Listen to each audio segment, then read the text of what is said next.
Namaste and welcome to our channel, Indian History and Culture. Before we understand about the contribution of Indian revolutionaries, don't forget to like the video, hit the bell icon and share it with your friends and family.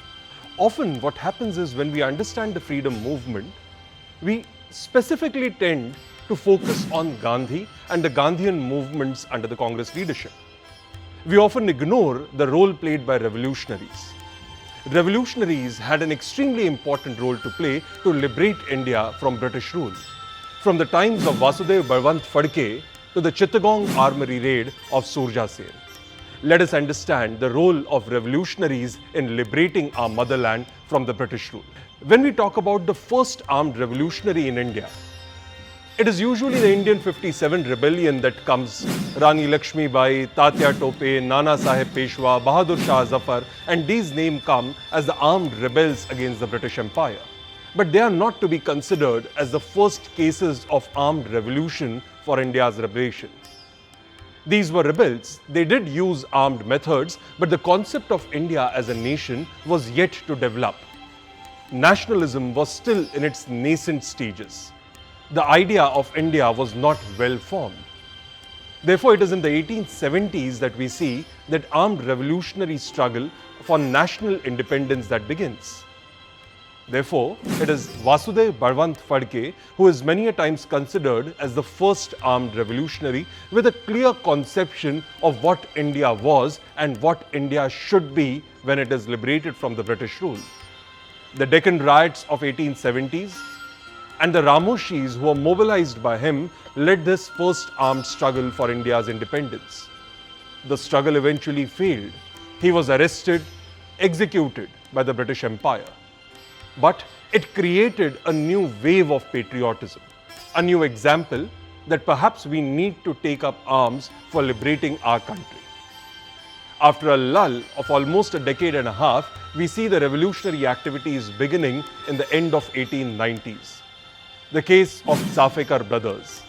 In Marathi, a very popular term which is there is Gondya Alare, the assassination of Commissioner Rand. His high-handedness in dealing with the plague epidemic, for which the Epidemics Act had been enacted. Yes, the same Epidemics Act which was also used by the Indian government and the Maharashtra government in specificity dealing with the COVID pandemic in 2020. So it was this Epidemic Act and the high-handedness of the police and the bureaucratic administration against which the Safekar brothers rose and decided to assassinate Commissioner Rand. Now this became an example which was emulated by every revolutionary going forward, that we have to kill the unpopular British officials.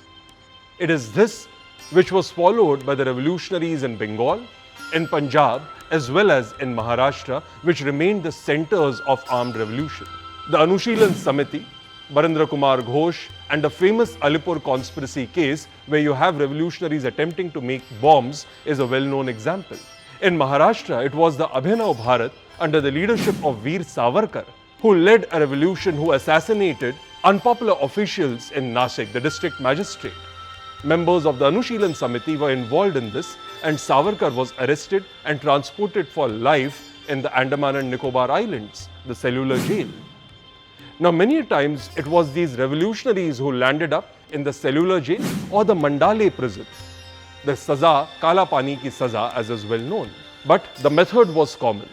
Assassinate unpopular officials, create a terror in the British administration so they will be forced to leave India. But a new method of struggle came in the 1920s with the rise of Bhagat Singh and the HSRA, the Hindustan Socialist Republican Association. The HSRA and Bhagat Singh brought in a new ideology and a new methodology of struggle. It was the mobilization of the working classes that had to be done along with the youth. The formation of the Naujawan Yuva Sabha essentially mobilized the youth with radical ideas to liberate India. The idea as to what kind of future Indian state we have to establish comes with Bhagat Singh. So Bhagat Singh was one of the first revolutionaries to establish a mass connect. That is the reason why even about a century later, Bhagat Singh is still a remembered name. He's still a popular name across generations. Apart from Bhagat Singh, another prominent revolutionary to come in this time period was Surja Sen in the famous Chittagong Armory raid, where a bunch of school teachers, along with school children, who were motivated by the ideology of nationalism, decided to come together to liberate India, decided to take over the Chittagong station and also the city, liberated it from the British Empire, fought against the British armed forces. Thus became a great example of patriotism. This became an inspiration for generations of Indians to fight for our country. This perhaps is the greatest inspiration that the revolutionaries have left for us. In the narratives of Indian freedom struggle, the non-violent narrative is an important factor. But let us not forget the role played by revolutionaries in liberating our motherland as well. There's also an association of literature and these revolutionaries.